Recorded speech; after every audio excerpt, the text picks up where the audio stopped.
Since the demise of the Beetle, the Volkswagen Golf has been the people's car at the heart of the brand. Now that it's been outstripped in popularity by the Tiguan midsize SUV though, and it looks like it's going to be replaced entirely by the all-electric ID.3, what has VW managed to get in for this generation to make it better than the already very good Mark 7.5, which it replaces? We're going to take a closer look, but before we do, remember to check out the full written review over on carsguide.com.au. And if you are watching on YouTube and you are enjoying our videos, remember to hit like, subscribe, and the bell notification icon just to stay up to date with all of our latest content. We're going to take a comprehensive look at the whole Mark 8 Golf range. So if you want to skip ahead to a part that particularly interests you, we'll throw those time codes up on the screen now so that you can do that. If you're watching on YouTube, they'll also be in the description below.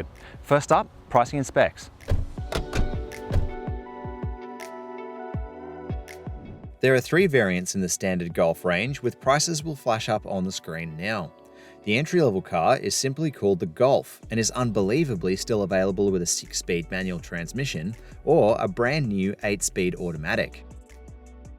Kicking off around the 30,000 mark and only increasing from there, there's no longer really a budget variant, although VW tells us most buyers were splashing on options and spending around the 35,500 mark anyway in the previous generation car.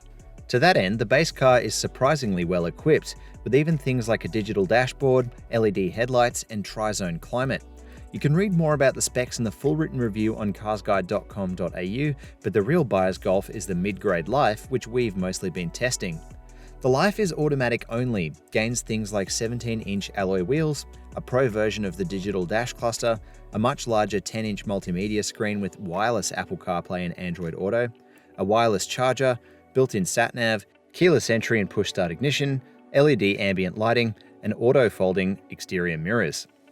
Even with higher starting prices, there are still option packs, with our Life sporting the Sound and Vision package, which nets you premium audio and a head-up display, and the Style package with coloured interior lighting, improved seat trim, and a panoramic sunroof. Topping off the regular range is the R-Line, which mainly equips visual upgrades like a sporty body kit, 18-inch alloy wheels, improved seats, and interior trims. Topping off the initial arrivals for the 8th generation in Australia is the GTI, which gains a bigger engine, dual clutch auto, and a host of other performance upgrades. We'll have a separate video on this car, so make sure to check that out too. The Golf range will also expand to include the Rocket Ship R and more practical wagon body style later, so keep an eye out for those.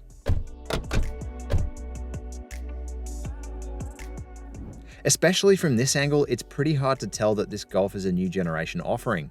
Sure, its light designs are a bit different, and there's this contemporary badge work across the rear, but from the side profile, it really is identical to its predecessor. The Golf's face is where the biggest changes have taken place. There's a refined detail strip, distinct loss of a discernible grille, and integrated light fittings, but it all is pretty familiar.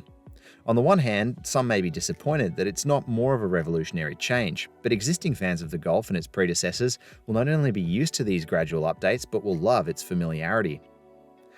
In the cabin is where the Golf 8 feels at its newest. This digital overhaul will really take you aback from the driver's seat, and these refined design elements, soft touch surfaces, and nice little buttons and toggles all make it feel more upmarket than it did before.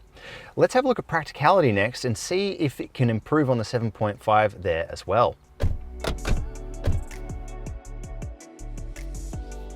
Here in the cabin, and not only is my driving position really good with lots of visibility and plenty of space for an adult-sized human, there's also plenty of space in these door pockets and things that might actually surprise you. Firstly, there's a large door pocket down there which will hold our large Cars Guide bottle.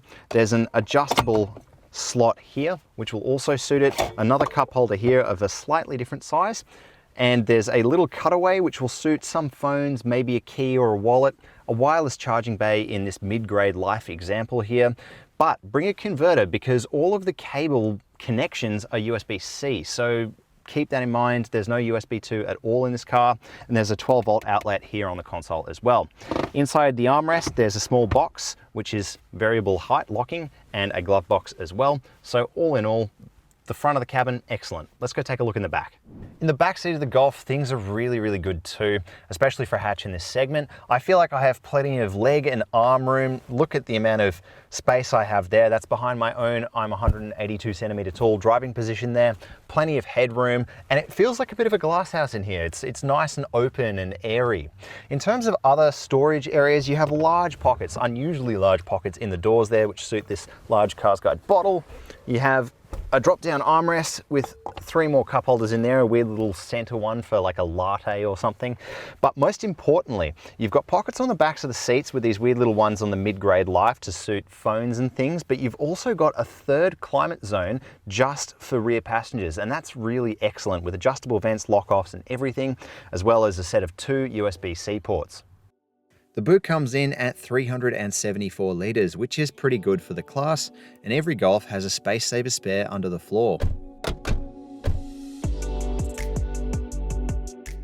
Now in the regular Golf range, that's non-GTI and R variants, there is only one engine, and surprisingly it's a carryover from the previous car. It's the 110 TSI 1.4 litre 4-cylinder turbo.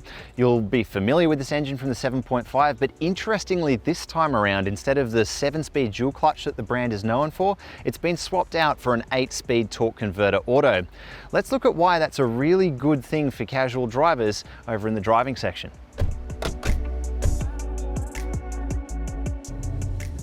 So let's get that big change out of the way first. That 8-speed transmission is excellent. It's a torque converter transmission instead of a dual clutch. It just makes the car take off instantly. It's predictable through each of the gears, and it lets it ride the gears out a little further without the software interfering. And that's really good for everyday drivers because you're not stuck in situations where you lose torque at intersections. You're not stuck in situations where the car decides to shift down when it shouldn't. It's just all round a way better drive experience. And the interesting thing about this particular Golf is it's probably the only Golf that's ever going to get this transmission, so I think it could possibly be the best ever Golf to drive around town in.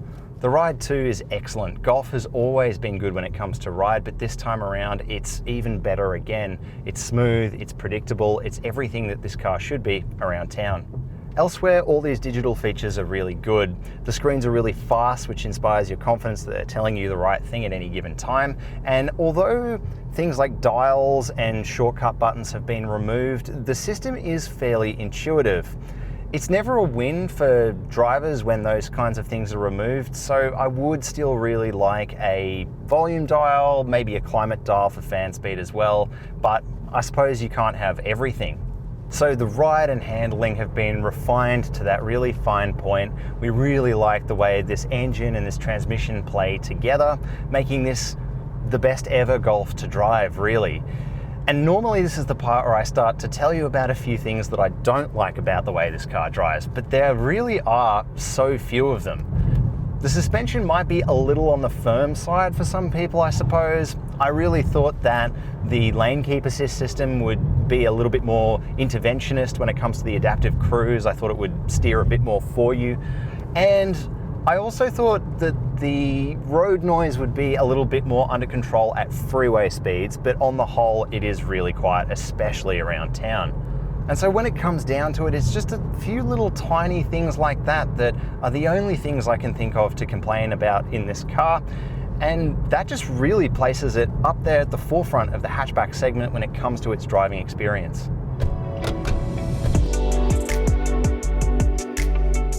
One slight downside of the dual clutch automatic being removed is what seems like a slight uptick in fuel consumption, with even the official number moving up from the previous generation car. It is also reflected in our real-world number, which will flash up on the screen now.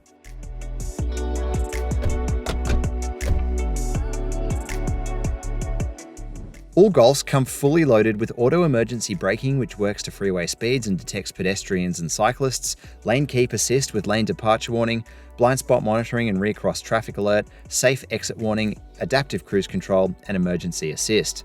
The new generation car also scores a total of 8 airbags and secures a maximum 5-star ANCAP safety rating to the 2019 standards. As always, there's a 5-year and unlimited kilometre warranty offered across the Golf range, but the real win is the prepaid service packs, which cover 3 or 5 years, allowing you to package servicing in at the time of purchase on finance. This also comes at a significant discount over paying as you go. Check out the prices on the screen for the 3 and 5 year packs on the regular 110 TSI range. These work out to be not as cheap as some rivals, but they aren't outrageously expensive either.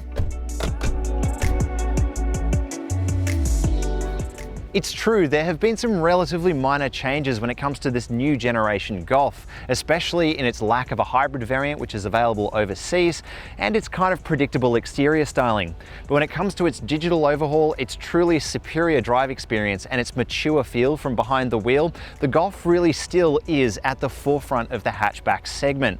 What do you think? Has Volkswagen done enough this time around? Let us know in the comments below, and as always, if you've enjoyed this video, remember to hit like, subscribe and the bell notification icon just to stay up to date with all of our latest content.